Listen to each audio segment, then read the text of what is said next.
I am Juliette Wood. Can I say I am Dr. Juliette Wood? Yeah. Yes, my mother's ghost will come back if I don't say that. Hello, I am Dr. Juliette Wood, and this is Folklore Support.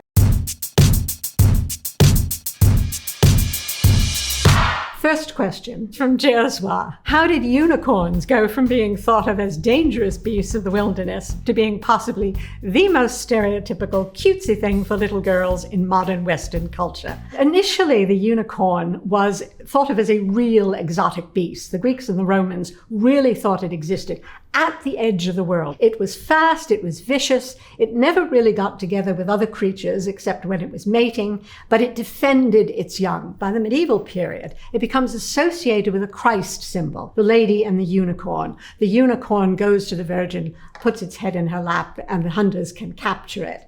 And it kind of stays this way for a very long time. It appears really in the 1990s as a kind of popular culture thing. In the 1930s, J.D. Rockefeller gave beautiful unicorn tapestries, famous unicorn tapestries, to a museum in New York, the Cloisters Museum. So you're beginning already to get the unicorn seen as something popular, something modern, rather than a medieval or classical image. It becomes a fantasy creature. A couple of very famous fantasies written about the unicorn in the 1960s. Other fantasy writers take it up, and suddenly you begin to get it merchandised. This, for example, which is a little box with a unicorn on it, a little papier-mâché box, which you could buy at any craft fair. Pink ones abound because of the little girls and the My Little Pony. What you see here is how folklore works. It's very dynamic. You have something which starts off as speculation about a real creature, does it exist, becomes a medieval image, a Christian image associated with art and with sort of explanations. It becomes a modern artistic image in the tapestries. It becomes written in fantasy, and it kind of suddenly explodes outwards. And you get all these beautiful unicorns, not only little girls. Keep in mind that they're also an important pride symbol as well. They become something which all kinds of groups can find meaning in, meaning which was not there to begin with, but which in a sense is possible in this kind of wonderful creature. The next question is from Dr. Bushka. Why are there so many stories across time and cultures about mysterious little people? Miniaturization of sort of folklore beings is actually something that has occurred more recently than has occurred in the past. You can see this with fairies kind of shrinking, leprechauns shrinking. Now, I suppose one of the things that if they're sort of tiny creatures, you kind of don't see them easily, so they can kind of come out and jump at you. The thing that comes to mind is in one of Guillermo del Toro's films, he had something called the Tooth Fairy, which was so cute until it got you and ate your bones from the inside out. And I think he really captured the cuteness and the horror of these small creatures. Jerswa asks, where does the idea for magic wands come from? Wands have often been associated with symbols of power. Kings carried them, magicians carried them, and they were very large. They really, really said, here I am and I'm very, very important. You get in the Middle Ages, you will often see Merlin carrying a long wand. But as magic sort of comes into its own much later on, particularly when you begin to get sort of the stage magicians, the wands become too big to carry around, and therefore they become much smaller. Once you have a smaller wand, the sense of sort of calling up the magic sort of occurs. So, you're facing a bubbling cauldron and you bring out whatever it is in the cauldron that you want to bring out. You're facing an enemy and you kind of zap them with the wand. And that's kind of carried back over into contemporary fantasy, which often involves fairies with small wands or children, again, who would look a bit silly with these great big things. The next question, Tap26. Are memes technically internet folklore? That's exactly what they are.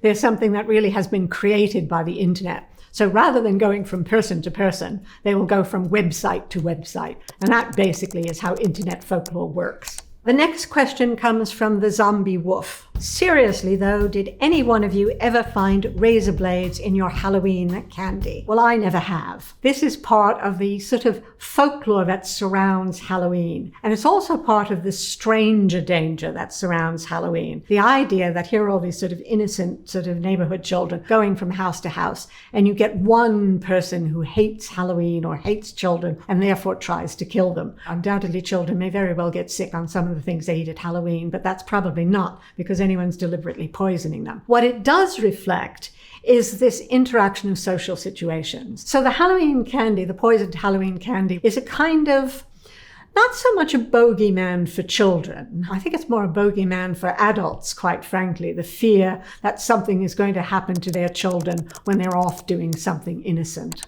Starry Doyo, are mermaids and sirens different, or am I stupid? Well, you're not stupid. Sirens initially were voiced, and they were seen as birds, vulturous birds with women's heads. And what they would do is they would stand on a cliff and sing and lure the sailors into the water and to their death. They represent the threats and the dangers of travel and the sea. Now, Ulysses had himself tied to the mast and stopped his men's ears with wax. And because of this, the sirens were so frustrated that they drowned themselves into the sea, where they acquired fishtails and become mermaids. Mermaids also stick their heads above the waves and sing, trying to lure the sailors to their death, basically. But in the Middle Ages, mermaids were also very often associated with sinfulness, particularly the sinfulness associated with women, the way they sort of tempted men to do things they shouldn't. But then again, by the time you get to the 19th century,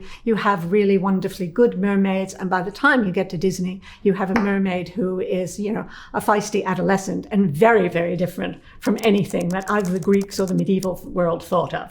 This question is from Veer03255. Why are vampire stories always tied with werewolves? Both vampires and werewolves are sort of what anthropologists call liminal beings. In other words, they exist between life and death. Human beings who don't quite make it past death. So the idea that sort of a thing would come out of the grave which looked, vaguely human, you find particularly in Slavic countries. Now, with werewolves, wolves have always been outsiders in society. They're dangerous. They're the sort of dangerous dog. There's also another set of folklore which goes with them, in that sometimes they are cursed because of something that is done, not necessarily by the werewolf himself or herself, but by the family. They kind of can't die. They get sort of stuck in the middle. Neither vampire nor werewolf really actively becomes a vampire or a werewolf. So you get this notion of those things which are beyond human control. And it's certainly something which I think it's safe to say all cultures fear. We're afraid of the dark. We're afraid of the nightmare world. And these two characters represent it. The next question is from Alina Rain. What is the real story behind the Mothman legend? Anyone here familiar with its origin? The Mothman was a humanoid creature with wings and red eyes that was seen in a small West Virginia town in the 1960s. Basically, you had two couples driving along, and they were passing a disused, derelict World War II munitions plant. And they saw this tall, thin creature with these great big wings and these fiery eyes. Immediately turned the car around to leave, and they said it followed them. It got picked up by the national paper. Some few years later, two paranormal specialists came to the town, wrote up the story, called it Mothman, and started connecting it with sort of events. Not long after the people had seen this, a local bridge collapsed with the loss of life. And it was put forward that the Mothman appeared to warn people about what would happen. And when the film was made, it really pushed this idea of the Mothman as a portent. So very unusually, a character which was supposedly scared people, which professional paranormal writers turned into a monstrous presence, has become a real local celebrity. This question comes from Terminal Reddit. What were the Cottingley Fairy photographs and what was so mysterious about them? The Cottingley Fairy photographs were a series of photographs that appeared at the beginning of the 20th century. They were taken by two girls in Yorkshire who claimed they took pictures of fairies. And they were taken up by Arthur Conan Doyle, who believed in fairies. Eventually, they were proved to be fakes. And the girls, once they were grown up, actually admitted to this. If you look at them now, it's kind of difficult to believe that anybody thought they were anything else. What the girls did is they cut out pictures out of a picture book, stuck pins in them, and stuck them in the ground. One of the girls is standing behind them and the fairies are in front. And it was pointed out that, they're fairies, but why have they got 1920s hairstyles and various things? But so strong was the authority of Arthur Conan Doyle that people just kept saying, no, they must be real, they must be real, they must be real. The next question is from Jen Enthusiast, who asks, what the is a Wendigo? It's a very, very nasty monster. It comes from First Nations. It's cannibalistic. It haunts the edges and kind of invades places. It was first sort of identified and talked about in the 19th century, when various people became interested in the stories of the First Nations in America. It's now escaped. It now belongs to the sort of general horror fantasy. But originally, it was a much more specific thing, a representative of the fears of not being able to survive the winter, fear of what might happen if you kind of starved to death and didn't have a right burial and didn't have the right rituals to get you into the afterlife. Heartstopper asks, is Dracula really inspired by Vlad the Impaler? The novel Dracula is quite a complex novel. It isn't based on Vlad the Impaler so much. Vlad the Impaler was never thought to be a vampire. In fact, he's a national hero in Romania because he repulsed the Turks. He just seemed a kind of good backstory to this character. So Dracula doesn't come out of nowhere. He becomes a creature who has a more complex Romanian heritage. Bram Stoker's story appeared just at the end of the 19th century. There had already been several vampire stories. Most of those vampire stories initially were based on Lord Byron, which is why you get the glamorous vampire in the dark clothes and all the women fall over in love with him. Stoker decided he wanted to change this a little bit. So he puts his character in a much more exotic area, which then he reworked into what has got to be the seminal vampire novel ever written. The next question from Smythe70, Red Rover, anyone? Well, I think this depends on whether anybody has played Red Rover, a game that I played when I was at school. And basically you had two opposing groups and you called someone over. They had to run across and crash through the group. I don't quite understand why it's now become unpopular, possibly because it's regarded as aggressive or dangerous. But I have to say, it was actually quite a lot of fun to play because you sort of, when you were called, you kind of looked down the line and either found the person you liked least or thought was the weakest and charged for them, which may be revealing something about my background and my childhood that people might not want to know. This question is from Cora. Can you explain the differences between a Sasquatch, Bigfoot, Yeti, and Abominable Snowman? Yeti and the Abominable Snowman come from snowy regions. They're associated with Tibet, so they're white. Sasquatch and Bigfoot come mostly from North America. They're hairy and dark because they live in the forest. All four of them are actually quite similar in that they represent creatures who live in the margins. What was interesting about them when they were first discovered or first identified is that they were often seen as the missing link.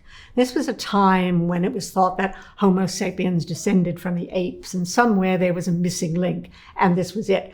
We've completely changed our attitude and they've become sort of independent monsters. People go hunting for these things and they find footprints and they find all sorts of things, none of which really ever is proved to exist, which is very nice because it means they can still go hunting them. Caffarelli asks, when and how did fairies shrink? Victorians shrunk the fairies. Fairies initially were as large as human beings. Sometimes they were larger. They were more beautiful than human beings as well. But during the Victorian period, Interesting things happened to fairies. The Victorians were very interested in the natural world. They were very interested in insects. And there's something about the insect, the firefly and the dragonfly. They were also interested in sort of pretty fantasy, ballet, for example. So the fairies suddenly acquire ballet skirts. So you get this kind of diminutization of these fairies simply because the Victorians are sort of interested in them. And you also get what can only be described as an explosion of fairy art. There are a number of artists who really specialized in this. And there are anything from the sort of pretty fairies in Victorian fairy books to one particular artist where the fairies look really like something out of a fever dream. But as far as the Scots and the Irish are concerned, fairies are still large. The next question comes from Pinchy Isaac. Who invented zombies, man? The zombie comes out of the Caribbean culture, which sort of synthesized stories and traditions from West Africa, which is where most of the slaves came from. So they were a slave tradition in that the zombie was seen as a corpse who couldn't rest, or a person who couldn't really die, who was enslaved literally by a boka, who is a black magician associated with voodoo. So there's a lot of colonialism here and a lot of very negative attitude towards beliefs which were being syncretized and reworked in the impossible situation of slavery. But it really kind of comes to the fore when the United States begins to interfere in Haiti. And there's a book written, The Magic Island, which is very negative in its view. And it sees the Haitians, and it extends it to other Caribbean peoples, as basically very backwards. Ex-slaves, descendant from these West African cultures, and really in need of civilizing. The idea of these sort of voodoo cultures is that you are possessed in a positive way by these sort of ancestral beings. And the zombie is a kind of twisting by these sort of evil priests, these bokas, who literally enslave these characters. Very negative stereotype of the culture which is just coming out of slavery on these islands. So you kind of get this going from a racist stereotype to an understanding of these cultures and how they function, to this notion of, well, maybe we can explain it scientifically. This question is from Cora. How has the legend of the Loch Ness Monster evolved over time? The Loch Ness Monster, or Nessy, as he is affectionately called, is supposed to live in Loch Ness. He was first observed in the medieval period by one of the most famous of the Scottish saints. It's included in his biography, a biography written by a fellow monk who wrote this up very seriously. The saint had forgotten his book on one side of the loch, and he asked one of his young acolytes to swim across the loch and get it. He got it and was swimming back. Halfway through the loch, up comes the monster. And basically the saint says, "Don't dare touch him." And the monster, of course, listens to the saint and disappears. You don't hear much about him for a while. And then again in the 1930s, the Loch Ness Monster kind of comes onto the scene and has never less. And people kind of look back to this and say, oh, well, there's always been a monster in Loch Ness. People have seen the monster swimming. It's been said to be seals, logs, strange waves, all sorts of excuses. People have faked the monster. There's a small monster and you can tell it's a fake because the waves aren't right. And as biologists have said, well, the problem is there probably aren't enough fish in Loch Ness to keep a large creature alive. However, it's also one of these monsters which local people have taken to their hearts. He is a big, or she, or it, however you want to call it, is a big tourist draw. And while the locals sort of say, no, we don't believe in them, we're quite happy for tourists to come and visit us. Ask Europe subreddit. What's your country's version of the Tooth Fairy? Well, as an American, my version of the Tooth Fairy is the Tooth Fairy. But it's a fairly modern reworking of a character who more often is a mouse.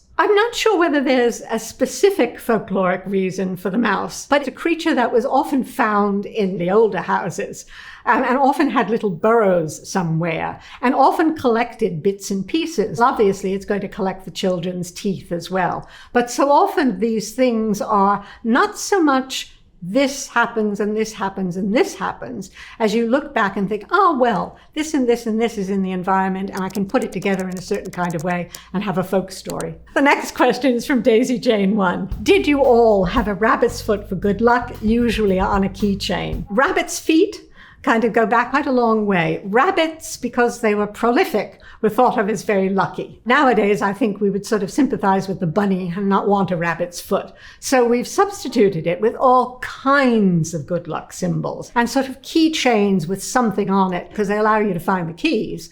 But I think the practical has sort of been overtaken by the fact that what people put on their keychains are often very important to them personally. So you're beginning to get not just a good luck charm, but a kind of how I want to project myself to the world. It's interesting, very interesting what you get on keychains. Currently, it's the little voodoo dolls, which are sort of scary versions of the trolls. Some people are saying they're actually demonic creatures, but people like them. They buy them in boxes where they don't see what they're going to get, and they reveal something particular. So it's something very personal, something almost that's come out of a grab bag that is mine and no one else's.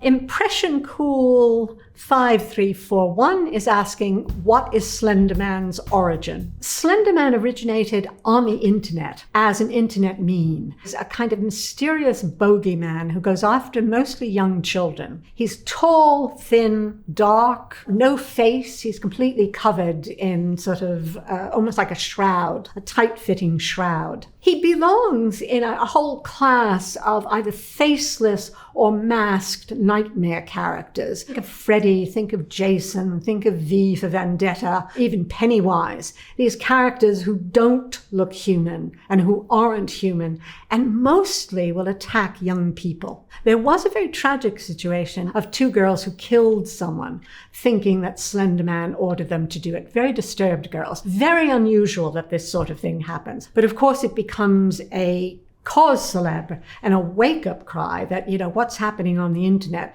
that our children are beginning to see. It's kind of downplayed now. He's become a character which you kind of find in horror films. It's a character who is much talked about and much less, because he's not so new, kind of much less frightening. Brent E-A-A-A. I'm not even going to try to pronounce that. Saw there's a full moon out tonight and I had a thought. Why do werewolves only change on the full moon? And why have I never thought about this before? The full moon in werewolf folklore, again, is a fairly modern one. The full moon was always associated with strange happenings. Madmen were thought to become more mad at the full moon. People were thought that they shouldn't look at the full moon, particularly if you were looking through glass. You ought to curtsy to the full moon and acknowledge it. So the full moon has this uncanny nature. But once werewolves became part of horror literature, it begins to accrue these other kind of superstitions. Turning into a werewolf in the full moon is one of those sort of accretions. Tenacious Dave asks, everyone knows about vampires and werewolves, but are some lesser known creatures? One of my favorite characters are griffins. The sort of lion-eagle ones, which you see a lot in architecture, but also which have this wonderful stories associated with them about how they guard gold. The other character who I think is fascinating is the hippogriff. Rowling did not invent the hippogriff. It actually comes from a medieval poem. I think what I like about griffins and hippogriffs is that they're hybrid characters, and they're a mixture of two very important beasts. The lion, the king of the beast, the sort of eagle, again, these sort of powerful creatures. But when they get hybridized, they become much more domesticated and much more user-friendly. And I think it's quite interesting to see the arc that these characters take as they move from, let's call it elite culture, into sort of architecture and pictures and art, and then finally into modern popular culture, which is so enamored of fantasy. This one is from the Ask Historians subreddit. Why did women become associated with witchcraft and magic? You have both men and women who were prosecuted as witches. Numbers are difficult to establish, but certainly, no matter how you cut it, more women were killed as witches than men. It's a misogynistic thing. It's assumed that basically women are more devious than men. But there was also this notion that women were more powerful than men, and women's power was not so much the fighting power, the power of strength, but the power of something internal to them. The obvious thing is they produced the children. But it's also seen that they had a kind of mystical power as well because of this. And so there's this notion that they're sort of more in touch with things that are intangible. The next question is from the Twilight subreddit. What makes Twilight vampires unique among all the different types of vampires in vampire lore. Well, Twilight represents a new strain in vampire lore, which is not traditional. It's very much part of modern sort of fantasy writing. And it's often called the horror romance, where the young boyfriend is a vampire.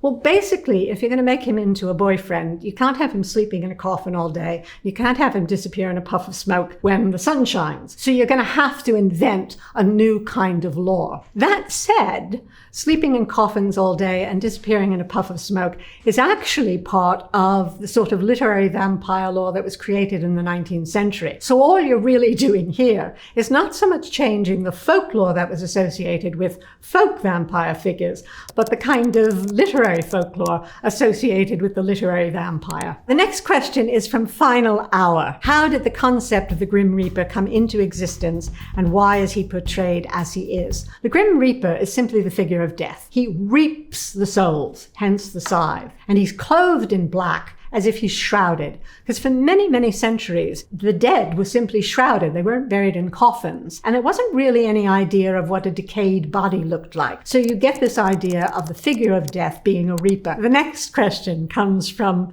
Waste Stevens. Did the Brothers Grimm make the children's stories they collected darker and more violent than the original oral traditions? The Brothers Grimms actually collected stories, surprisingly, from women's storytellers for the most part. The Grimm's fairy tales were published 5 or 6 times during the brothers' lifetime. And they changed the stories as they went along, not so much making them darker as making them more bourgeois, because they were being addressed to a middle class. So they were beginning to express the values of that middle class. They were quite dark to start with. Fairy tales can be very dark. They're sort of dealing with sort of structures in society. And so you get unpleasant things like deaths, cannibalism, transformations, witchcraft, magic. And the Grimms used this. But I think, if anything, they could be accused of kind of taming it a bit. Some people sort of say you shouldn't scare kids, or you shouldn't tell them these stories. But the positive thing is that these are stories. Children know that the narrator is going to stop and the book is going to be closed. So it's a scare within a safe space. And it's a way of allowing children to deal with the fact that life is not always going to be wonderful, and yet not actually be frightened or threatened. This question is from Sammy James Z. A lot of Disney's versions of popular fairy tales have more optimistic portrayals and endings, but the original versions are often bleak and depressing.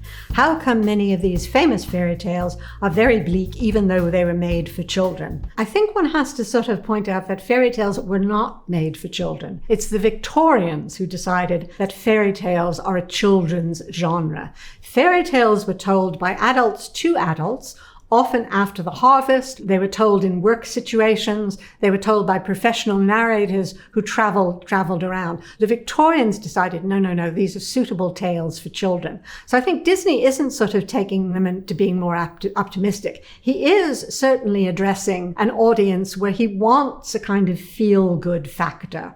Although any Disney fairy tale, although it ends happily, will invariably have a scary monster. The witch is really scary in Snow White. The queen in Sleeping Beauty turns into a horrible dragon. Disney always liked to scare before he lets you be happy and sort of go off into the sunset. The next question is Herpa Derpa Dum Dum. Why are the depictions of banshees in modern media completely different to the depictions of banshees in traditional Irish folklore? In Irish folklore, the banshee is the Banshee, the fairy woman, and she's a sort of supernatural figure that appears before a death and cries and wails, sort of indicating that a death may be coming. She has nothing to do with the death itself.